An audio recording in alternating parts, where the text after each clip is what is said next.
हाल ही में प्रधानमंत्री नरेंद्र मोदी ने घोषणा की कि दिवंगत भारतीय कृषि वैज्ञानिक MS स्वामीनाथन को भारत रत्न से सम्मानित किया जाएगा।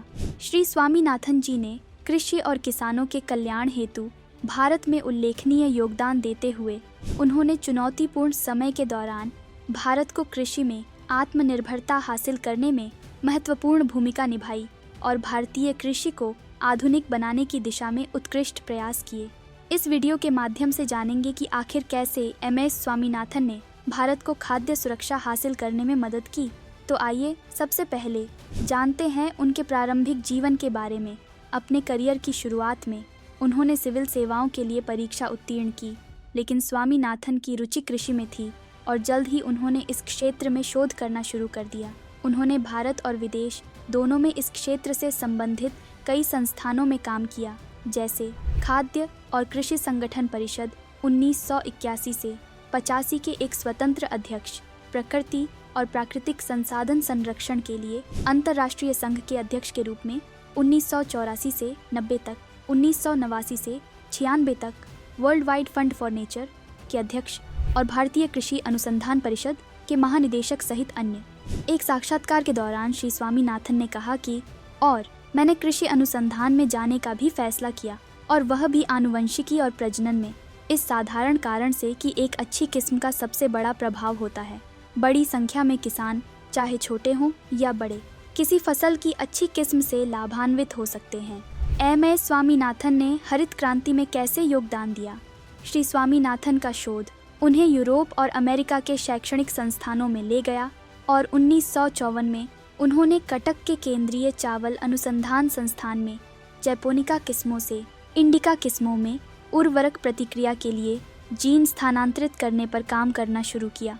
उन्होंने इसे उच्च उपज देने वाली किस्मों को विकसित करने का पहला प्रयास बताया, जो अच्छी मिट्टी की उर्वरता और अच्छे जल प्रबंधन का जवाब दे सकती थी। इसकी आवश्यकता इसलिए थी क्योंकि आज़ादी के बाद भारतीय कृषि बहुत अधिक उत्पादक नहीं थी। वर्षों के औपनिवेशिक शासन ने इसके विकास को प्रभावित किया और देश के पास इस क्षेत्र को आधुनिक बनाने के लिए संसाधनों की कमी थी। परिणाम स्वरूप मुख्य खाद्य पदार्थों के लिए आवश्यक फसलों को भी अमेरिका जैसे देशों से आयात करना पड़ा। एक IARI वैज्ञानिक के रूप में उन्होंने डॉक्टर नॉर्मन बोरलॉग की नव विकसित मैक्सिकन बॉनी गेहूं की किस्म के बारे में सीखा, जो अनाज के उच्च स्तर और बढ़े हुए बायोमास का समर्थन करने के लिए मजबूत डंठल संरचना विकसित कर सकती है। भारतीय किसानों को नवीनतम कृषि तकनीक से सशक्त बनाने के लिए डॉक्टर स्वामीनाथन ने गेहूं उगाने के लिए भारतीय मिट्टी के लिए अनुकूल उर्वरकों, विभिन्न उच्च उपज देने वाली गेहूं की किस्मों और कुशल कृषि तकनीकों पर शोध किया। इसके बाद उन्होंने मुख्य रूप से भारत के ग्रामीण उत्तरी क्षेत्र, पंजाब, हरियाणा, उत्तर प्रदेश के किसानों को आनुवंशिक रूप से संशोधित गेहूं की इन किस्मों की खेती के लिए छोटे प्रदर्शन और परीक्षण भूखंड स्थापित करने के लिए राजी किया। डॉक्टर स्वामीनाथन ने हरित क्रांति का नेतृत्व किया तथा पहले वर्ष में ही गेहूं की फसल 3 गुना कर दी। कुल मिलाकर 4 फसल मौसमों में गेहूं की फसल 12 मिलियन से बढ़कर 23 मिलियन हो गई। यह उत्पादन में एक बड़ी छलांग थी और इसीलिए इसे एक क्रांतिकारी कदम कहा गया।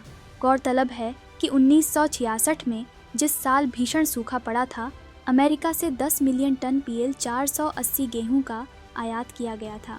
किंतु जैसे ही हरित क्रांति पूरे भारत में फैली, देश भर के किसानों ने बेहतर सिंचाई विधियों, गेहूं की फसलों में क्रॉस ब्रीडिंग और उच्च गुणवत्ता वाले उर्वरकों का उपयोग करना शुरू कर दिया, जिससे भारत आत्मनिर्भर हो गया और अनाज आयात पर निर्भरता समाप्त हो गई। IARI में अपने कार्यकाल के दौरान उन्होंने परमाणु अनुसंधान प्रयोगशाला और उसके जेनेटिक्स डिवीजन की स्थापना की, जिसने पौधों की कोशिकाओं और जीवों पर विकिरण के प्रभाव और उससे उत्पन्न उत्परिवर्तन पर अभूतपूर्व शोध किया।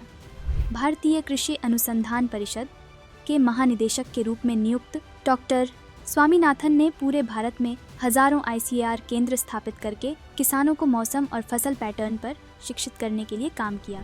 1980 से 1982 तक उन्हें भारत के योजना आयोग में कृषि और ग्रामीण विकास का प्रभारी बनाया गया, जिसके दौरान उन्होंने भारत की पंचवर्षीय योजना के तहत विकास के फोकस क्षेत्र के रूप में पर्यावरण और महिलाओं को शामिल किया। 1982 में वह फिलीपींस में अंतर्राष्ट्रीय चावल अनुसंधान संस्थान के महानिदेशक बने। ये पद संभालने वाले पहले एशियाई थे और चावल की खेती में महिला किसानों की भागीदारी को बढ़ावा देने के लिए उन्होंने काम किया।